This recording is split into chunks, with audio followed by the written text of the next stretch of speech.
The National Youth and Students Assembly is a body registered to advance the interest of all young people and students in Nigeria. Now, the core mandate is to stimulate or arouse in every youth the desire and passion to build a Nigeria that works for the prosperity of all. At the moment, the NYSA Lagos is in partnership with the People's Democratic Party with a core mandate termed Agenda 4040, which, among other things, demands 40% affirmative action for youth inclusiveness in the country's polity. And, well, joining us now to have a quick chat around Nigerian youth, electoral amendment law and 2023 elections is Dr. Ayodele Elegbeyele, who is Chairman, PDP National Youth and Students Assembly. It's good to have you with us. Thank you so much. So, let's just go to one of the issues I saw on the your group's NYSA's write-up. Do you think a period of 6 to 18 months is enough to groom youth for nation building within a party of any party of their choice? Thank you so much for having me. First and foremost, I think that timeline might not be sufficient in having that critical mass of young persons. Realistically. But then, the journey of 1,000 miles starts with a step. So I think 6 to 8 months is still good enough to galvanize different interest groups, preparing them, as that preparatory stage towards the real thing. The real thing is for us to take over the structure. We need to provide actually intermediary structures, because we know before now that there's a huge gap, a lacuna between government and the citizens. Ordinarily, this gap ought to be filled by civil society groups. But as it is in Nigeria today, what you have, the civil society groups are more or less appendages of the political party in government, or they are being funded by international donors. Some of these donors too are complicit in our problems, developmental problems in Nigeria. So for us as a group, we are bridging the gap by galvanizing youth and interest group together. And we have a lot of projects through which we do this, channeling group youth in the right direction. Yeah, NSAS has come and gone. It was a nice one in terms of testing the microphone. We actually tested the microphone during NSAS and wanted to let them understand that it is us against them. We have 70% of Nigerians are actually youth below the age of 30. According to a recent NOI statistics, 70% of this critical mass are online. So the mass activism that you saw during NSAS wasn't just a product of, it wasn't an emergency. People came together. And these days, people don't understand that in the 21st century, what you call political participation has actually, it's been revolutionized. As easy as signing an online petition, you're actually part of the process. By going for a town hall meeting, you're part of the process. So the zenith of the whole activity is when you cast your vote. It is not true that Nigerian youth are not part of the process. We have the numbers, and it's a game of numbers. So it's time we begin to tell the authorities that they need to look at us. Gone are the days when the youth will just be put aside. Oh, once you throw money into their face, they are not really interested. According to INEC, 54.5% of youth, of registered voters, are people between the ages of 18 to 35. So everything you're saying sounds good on paper. Can you tell us about your outcomes and also why you chose to collaborate with the People's Democratic Party? Okay, thank you so much. That's a very brilliant one. We have 3 different organs in NYSA. When we started this advocacy, it started like a group. Today it has metamorphosed into a movement. Now, when we started it, up till now, NYSA is, the parent body is apolitical. It's not partisan. But then, whatever you do in the civil society space, without a trust of power, it's noise-making. So when we started, it was more or less like NGO. We were reaching out to people through our NYSA medical outreach. We're going to interior, providing family planning commodities, helping government to reduce child and maternal mortality, and all of these advocacies. These are things we're doing. We're providing student exchange, cultural exchange between country A and country B, and this way what NYSA initially was known for. But then in 2009, at the time, PDP was in government at the central level. So we felt that, okay, because we wanted to take this beyond just normal rhetorics or noise making, we wanted to have a trust of power. So we formed partnership with the PDP So PDP NISA stands on its own as a subsidiary, or call it a sister agency to NISA parent body. Then, do we have NISA APC? Do we have NISA other parties? We've been studying, We've been studying ideologies of political parties. And for any party whose ideology resonates with our own values, we are good to go. We form partnership with them. So, for instance, the PDP says they have part of their core mandate, core agenda is what you call the economic liberalism. That's one of very fundamental. So this resonates with part of, because we feel that the youth actually for a long time they've been taken out of the process. So empowerment is a very critical issue. And that's why during election, when they threw 5,000, 10,000 to the youth, they use them as thugs. And can we provide his solutions this age? Can we empower them? Can we train youth in product development? Can we give them e-tools that can help them become self-reliant? So these are kind of things that we are doing.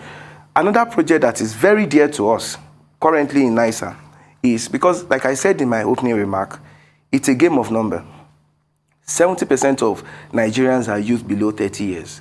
Can we then have this number? And another statistics, NY statistics show that 70% of this number are actually on the internet. That was evident during NSAS.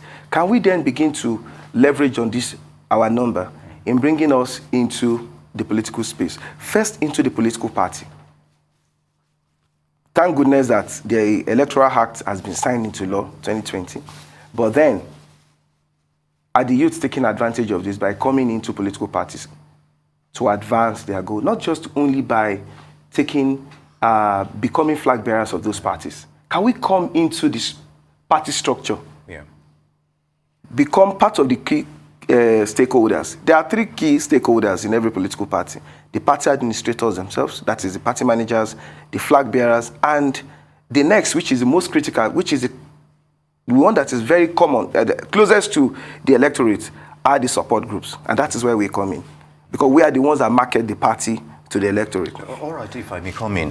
Talking about policy regarding youth participation in politics, the Not Too Young to Run proposal initiated by the current administration, have you found inspiration in that among the youth regarding political ambitions here? Sorry, can I get that? The Not Too Young to Run bill, you know, it's been going on for some time. So have you found inspiration in that regarding your quest on youth participation in politics? Sure. That's one of the things that resonates with our core values system.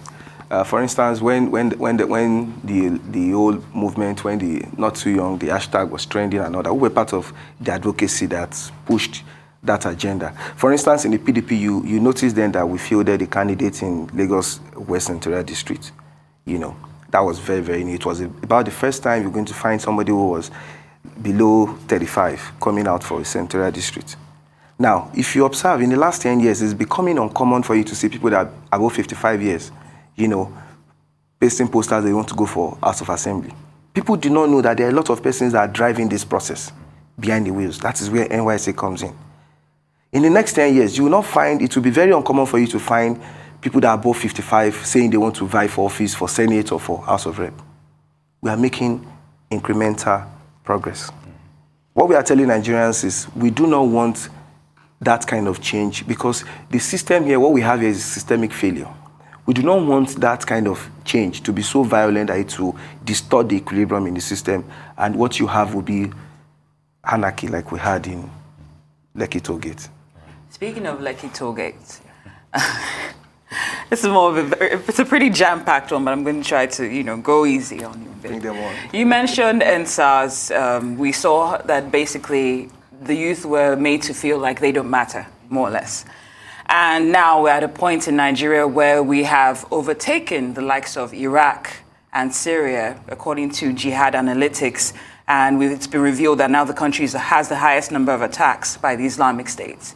The youth are frustrated. That's the least way to express what they're feeling at this time. How much does your movement represent and resonate with the youth? Because I checked out your petition on change.org for your 40% affirmative action, and you only have 59 signatures at this time, even though you're shooting for 100 so that it would be promoted more or less.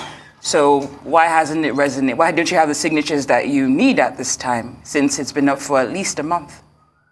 Thank you so much. That's another brilliant question. Of course, you know that most of these efforts have actually been done from our own personal resources, and we do not have the treasury of government. We do not have that kind of fat pocket to run these initiatives. I wish we do have. So when we launched that petition on change.com, the whole initiative was because you remember there was a constitutional reform led by Senator Oluremi Tinubu some time ago last year. I was there to submit this paper. And this is part of the things that formed our policy trust, that can we have, if we form 54% of the voting mass, it's not a tall order if we then ask for 40%. Women in Nigeria have been canvassing under the PDP government for 35% affirmative action. And they're getting there. Before Jonathan left the stage, we were close to 22, 23% at all levels. But this government are taking us to an abysmally low level, less than 6% of women participation. Youth are even less than 2.6%. The point is that the population, the age bracket that has kept us in bondage for too long, these are persons who form only 2.65% of our population. So can we then begin to drive the conversation? How are we doing that in NISA? We just launched a project now by saying that we are registering 200 youth and students per polling unit in the 176,000 polling units across Nigeria. That gives us 36 million youth, young persons that have never been part of the process. And we keep telling them that, see, can you just sign a petition as low as 40% affirmative action? So the first target, it's a milestone. The first is, let's hit 100. But if we have many more young persons who will support us maybe after this show, who will support this thing to drive the conversation, it's not just all about money. It's about people using scientific tools, digital tools, in the age of ICT to drive the entire, so that we can have many more people in this conversation.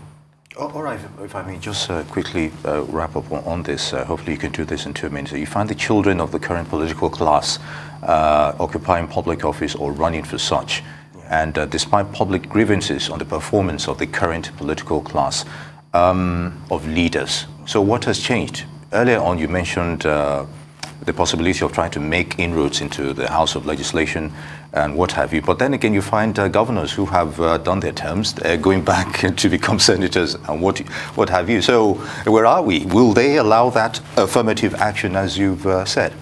Thank you so much, sir. Yes, when you look at it, someone joked last week, but I guess it was not a joke, that he said the National Assembly has practically become old people's home. There you go.